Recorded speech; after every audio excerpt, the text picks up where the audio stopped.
आन्ध्रानन्दावबोधात्मकम् अनुपमितम् कालदेशावधिभ्याम् निर्मुक्तम् नित्यमुक्तम् निगमशतसहस्रेण निर्भास्यमानम् अस्पष्टम् दृष्टमात्रे पुनरुरुपुरुषार्थात्मकम् ब्रह्मतत्त्वम् तत्तावद्भाति साक्षात् गुरुपवनपुरे हन्तभाग्यम् जनानाम्।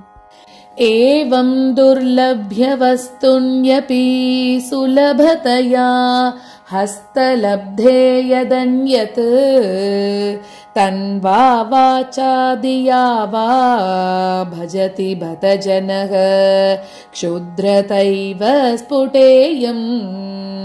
एते तावद्वयं तु स्थिरतरमनसा विश्वपीडापहत्यै निःशेषात्मानमेनं गुरुपवनपुराधीशमेवाश्रयामः।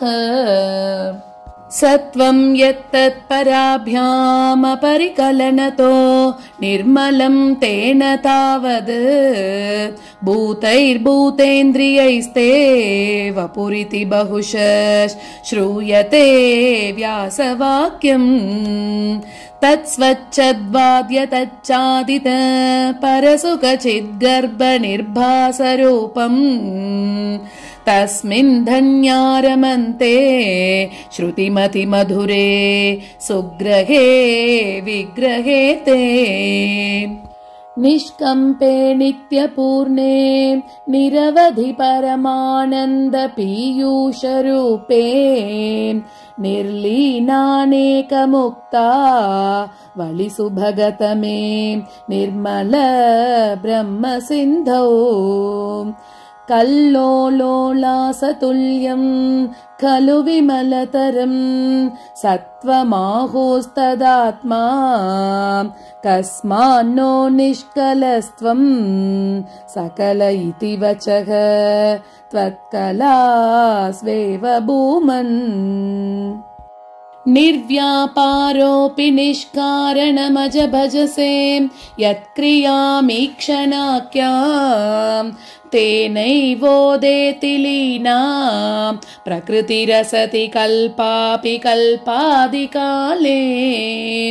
तस्या संशुद्धमंशं कमपि तम् अतिरोधायकं सत्त्वरूपम् सत्त्वं धृत्वा दधासि स्वमहिम विभवा कुण्ठवैकुण्ठरूपम्। तत्ते प्रत्यग्रधारादर ललितकला यावली केलिकारम् लावण्यस्यैकसारम् सुकृति जनदृशाम् पूर्णपुण्यावतारम्।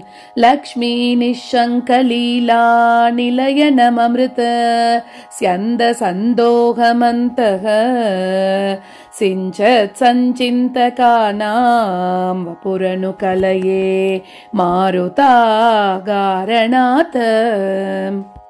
कष्टाते सृष्टिचेष्टा बहुतर भव केदावहा जीवबाजाम् इत्येवं पूर्वमालोचितम् अजितमया नैवमद्याभिजाने। नो चेज्जीवाः कथं वा मधुरतरमिदं त्वद्वपुश्चिद्रसार्द्रम् नेत्रैः श्रोत्रैश्च पीत्वा परमरससुधां बोधिपूरे रमेरन्। नम्राणां सन्निधत्ते सततमपि पुरस्तैरनभ्यर्थितानपि अर्थान् कामानजस्रं वितरति परमानन्दसान्द्रां गतिं च। इत्थं निःशेषलभ्यो निरवधिकफलः पारिजातो हरे त्वम् क्षुद्रं तं शक्रवाटी द्रुममभिलषति व्यर्थमर्थी व्रजोऽयम् कारुण्यात् काममन्यं ददति खलु परे स्वात्मदस्त्वं विशेषात् ऐश्वर्यादीशतेऽन्ये जगति परजने स्वात्मनोऽपीश्वरस्त्वं त्वय्युच्चैरारमन्ति प्रतिपदमधुरे चेतना स्फीतभाग्याः त्वं चात्मा रामयेवेति अतुलगुणगणाधार शौरे नमस्ते ऐश्वर्यं शङ्करादीश्वर विनियमनं विश्वतेजोहराणां तेजःसंहारि वीर्यं विमलमपि यशो निःस्पृहैश्चोपगीतम् अङ्गासङ्गा सदा श्रीः अखिल विदसि न क्वापि ते सङ्गवार्ता तद्वातागारवासिन् मुरहर भगवत् शब्दमुख्याश्रयोऽसि।